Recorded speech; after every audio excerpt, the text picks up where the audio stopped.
Graça e paz, tudo bem com vocês? Páginas da Bíblia e nós estamos chegando ao capítulo 26 do livro de Êxodo. Mas antes de eu refletir com vocês na nossa leitura dos 3 capítulos de hoje, 26, 27 e 28, eu quero dar uma palavra para você. Daqui para frente, eu acredito que se você veio fiel na leitura até aqui, muito bem, tente continuar. Mas vai se tornar um pouco mais difícil para você, por 2 razões.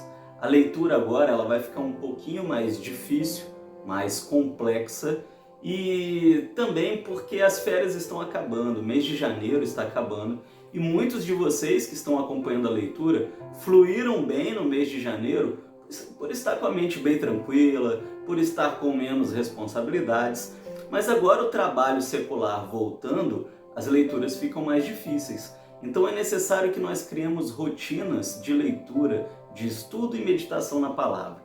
Veja qual é o melhor horário para que você possa continuar nessa empreitada e juntos nós possamos chegar até dezembro com a nossa leitura completa. Por exemplo, na nossa leitura de hoje, nós vamos chegar aqui na questão do tabernáculo. A moradia de Deus no meio do povo é construída. Não é uma leitura de fácil interpretação. Apenas como exemplo para vocês, nós vamos ver o tabernáculo em si, os móveis, as cores, né? E é impossível nós apenas lendo sabermos os significados. Eu tenho falado muito com vocês sobre tipos, né? Tipos é uma linguagem teológica para simbologia bíblica.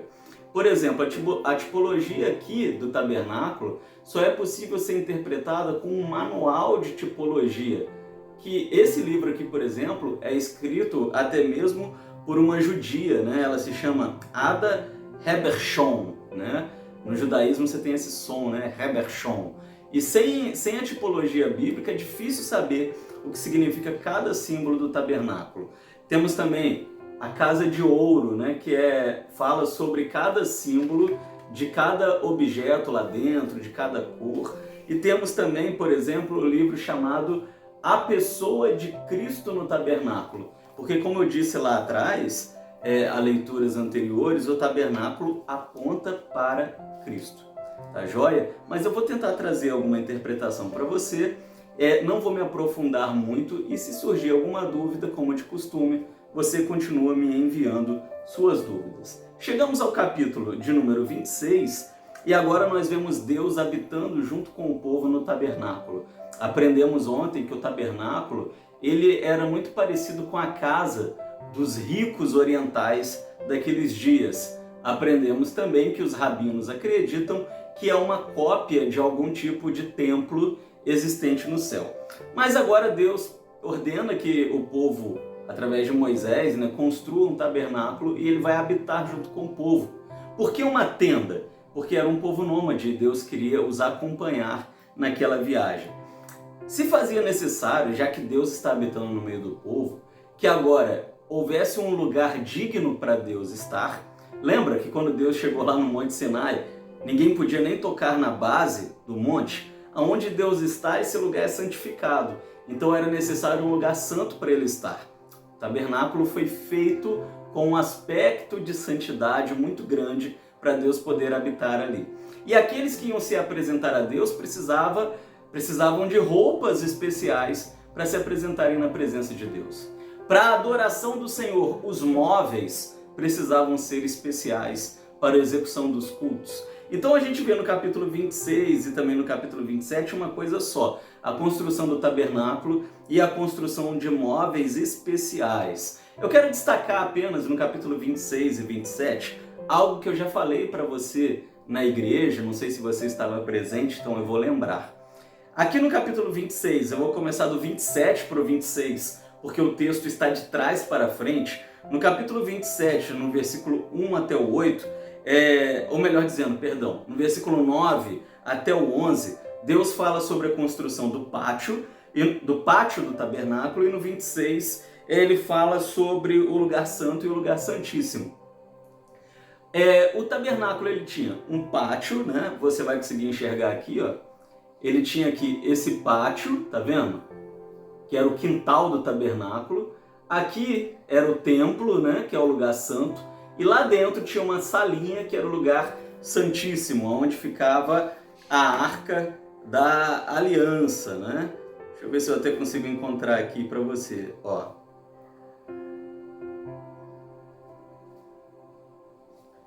Que acho que dá para você ver melhor. Aqui atrás dessa cortina ficava a Arca da Aliança, né? Então aqui é o lugar santo, aqui é o lugar santíssimo, onde só o sumo sacerdote uma vez por ano ele poderia entrar. O que eu quero dizer para você é que havia aqui o portão do pátio, havia o portão do lugar santo e havia lá dentro a cortina, o famoso véu. Esse véu se rasgou quando Cristo morreu na cruz do Calvário. Essas três portas, né, era chamada de porta do caminho, porta da verdade e porta da vida. Caminho, verdade e vida. E aí você vai se lembrar da frase de Jesus: eu sou o caminho, a verdade e a vida. Ninguém vem ao Pai se não for por mim. Por que ir ao Pai? Porque a Arca da Aliança simbolizava a presença do Pai. O sumo sacerdote, uma vez ao ano, ia à presença do Pai, passando pela porta do caminho, pela porta da verdade e atravessando o véu, que era a porta da vida. Quando os hebreus ouviram Cristo dizendo: eu sou o caminho, a verdade e a vida, eles entenderam que Cristo era o tabernáculo. Exatamente isso daqui, ó. A pessoa de Cristo no tabernáculo. Bem bacana, não é? Bem bacana mesmo, pessoal. Então a gente vê aqui o capítulo 26 e também o 27. Ainda no 27, ali no finalzinho, no versículos 20 ao 21, nós vemos uma ordem ali para os israelitas trazerem óleo de oliva, porque as lâmpadas do tabernáculo deveriam ficar sempre acesas. E eu quero dizer para você que o azeite aqui, ele simboliza o Espírito Santo. A luz acesa sempre, ela nunca deveria ser apagada, é a luz do Espírito Santo acesa sempre dentro do cristão, né? Isso vai ser claro no Novo Testamento. Chegamos ao capítulo 28, aqui no 26 e 27, nós vemos ordens para a construção do tabernáculo e para a construção do pátio do tabernáculo. No capítulo 28, nós vamos ver ordens para a construção ou para a confecção das roupas sacerdotais. Aqueles que estariam na presença do Senhor não podiam se apresentar de qualquer maneira, deveriam usar roupas especiais. E aí eu quero apenas fazer uma reflexão para você, né? Como que isso é relevante para os nossos dias? Nós vivemos dias, e atenção nisso que eu vou te dizer, de muito desleixo daqueles que se apresentam diante do Senhor. As pessoas se apresentam desleixadas diante de Deus. E isso é uma coisa muito séria. Não é porque nós vivemos o tempo da graça que a santidade de Deus mudou. Nós ainda devemos nos apresentar da melhor maneira possível diante do Senhor. Os sacerdotes e sumos sacerdotes usavam uma roupa especial ordenada pelo próprio Deus para se apresentarem diante do Senhor. Em tempos passados, né, algumas igrejas ainda têm essa cultura, nós vemos uma cultura norte-americana dos crentes se apresentando no culto de terno. Porque para o americano, o terno é a melhor roupa que uma pessoa pode vestir. Então nos lembra muito essa visão do tabernáculo, né? Nos apresentarmos da melhor maneira diante do Senhor. Não estou falando para você ir para o culto de terno não, meu irmão. Estou dizendo para você se apresentar diante do Senhor vestido da melhor maneira possível. Eu vou te explicar por que isso daqui é muito importante. No capítulo 28, vai falar sobre a roupa, né? Sobre a vestimenta, o colete que ficava por cima da roupa, o peitoral que o sacerdote utilizava, né? E o que eu quero destacar apenas é que no capítulo 28, versículos 15 a 20, fala desse peitoral que era chamado de peitoral do juízo. Por que peitoral do juízo? A resposta está no versículo 30 do capítulo 28. Porque esse peitoral era um suporte para as pedras chamadas Urim e Tumim, que os sacerdotes usavam ao se apresentar diante de Deus. O que era o Urim e Tumim?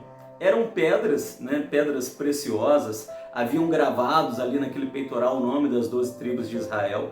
E de alguma maneira, nós não sabemos como, o Urim e Tumim servia para Deus falar com o sumo sacerdote. Então, quando o povo de Israel não sabia, presta atenção, quando o povo de Israel não sabia se algo que eles iriam fazer era certo ou errado, se eles deveriam ou não fazer alguma coisa, pedia-se que o sumo sacerdote se apresentasse diante de Deus com o Urim e Tumim, ele consultava o Senhor e por meio do Urim e Tumim Deus respondia à oração do povo. Nós não sabemos como que essa pedra funcionava. Há teólogos que acreditam que uma acendia e isso significava não faça isso, e a outra acendia e significava sim, faça isso. Há outros teólogos que acreditam que elas eram espécies de diamantes, que tinham algo talvez hipnótico, e que quando o sumo sacerdote olhava para aquelas pedras, ele entrava em um estado de transe espiritual e Deus falava com ele. Olha, a Bíblia não fala como que o Urim e Tumim funcionava. Nós só sabemos que eram pedras de juízo, porque dava julgamentos para o sumo sacerdote sobre certo e errado.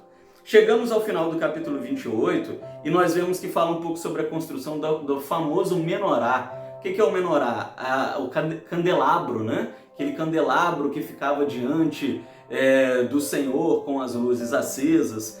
E é interessante que ele era ornamentado perto da parte do fogo, né?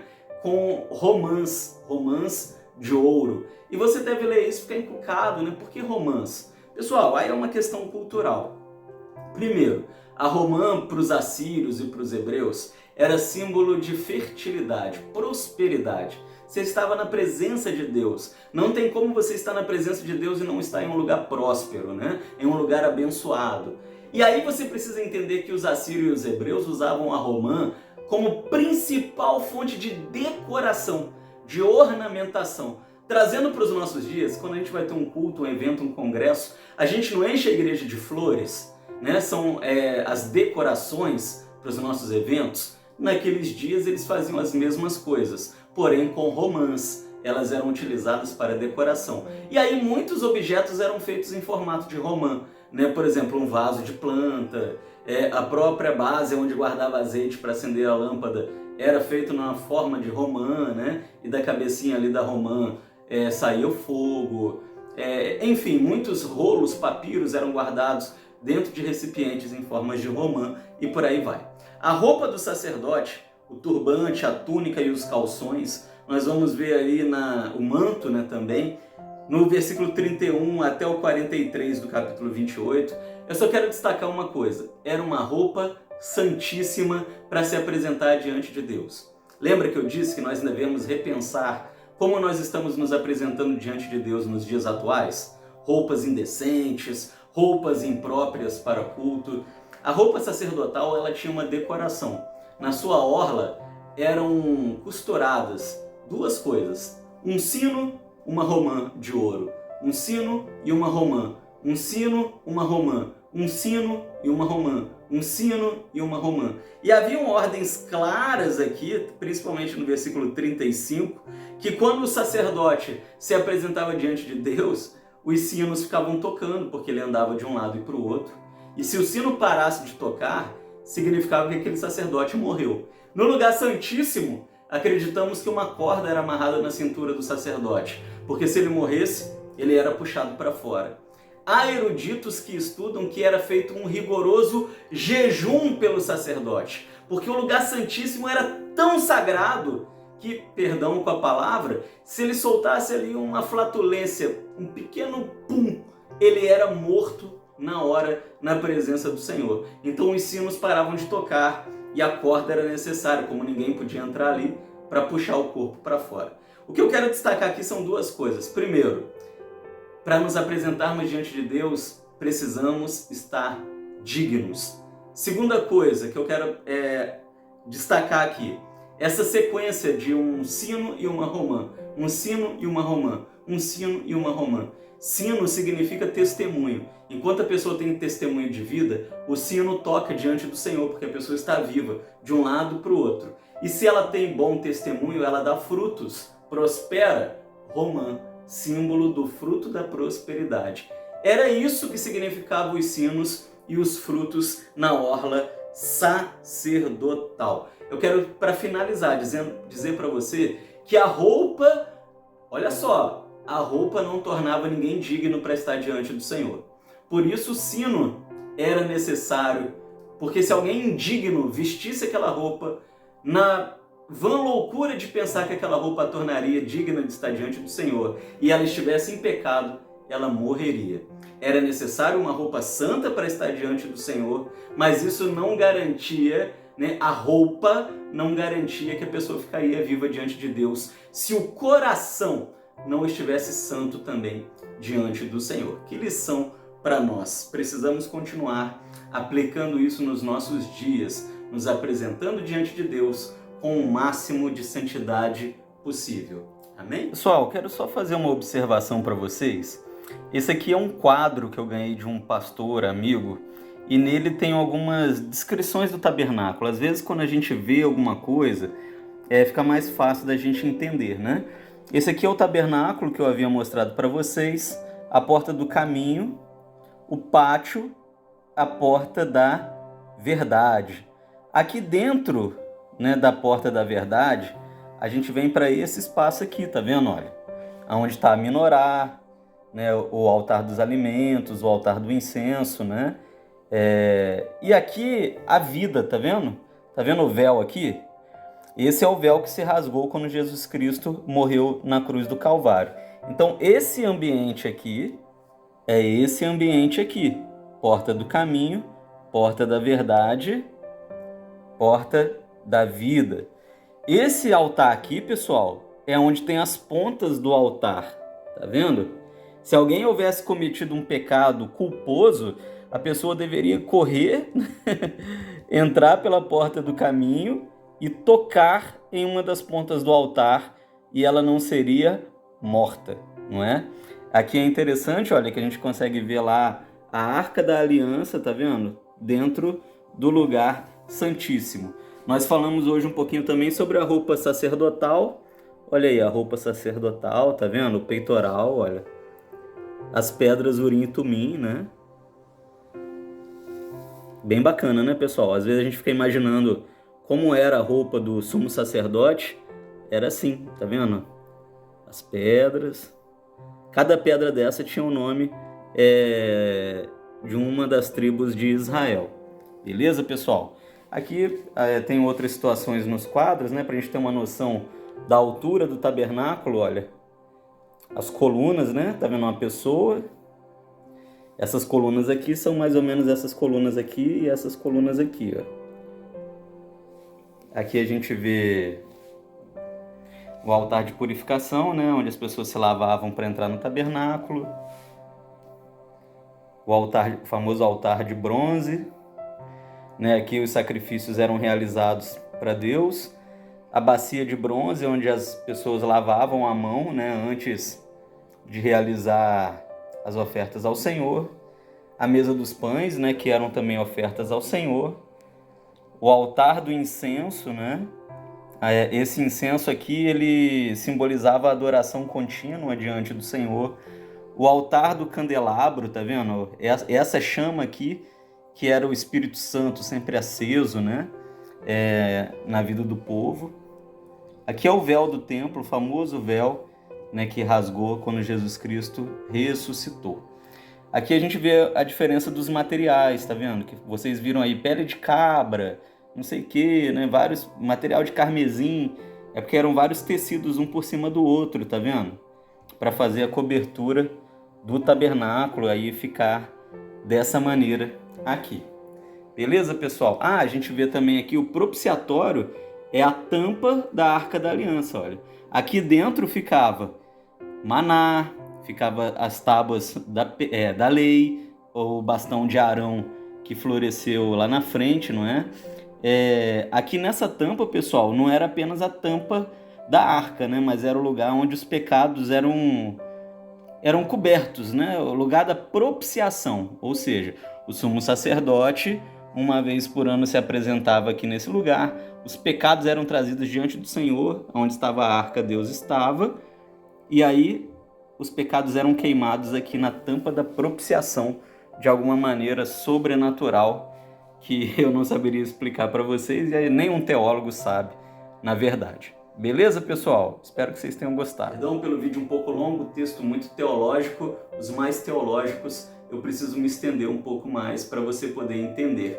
Nos vemos novamente amanhã. Seja abençoado. Beijo no seu coração pelas páginas da Bíblia.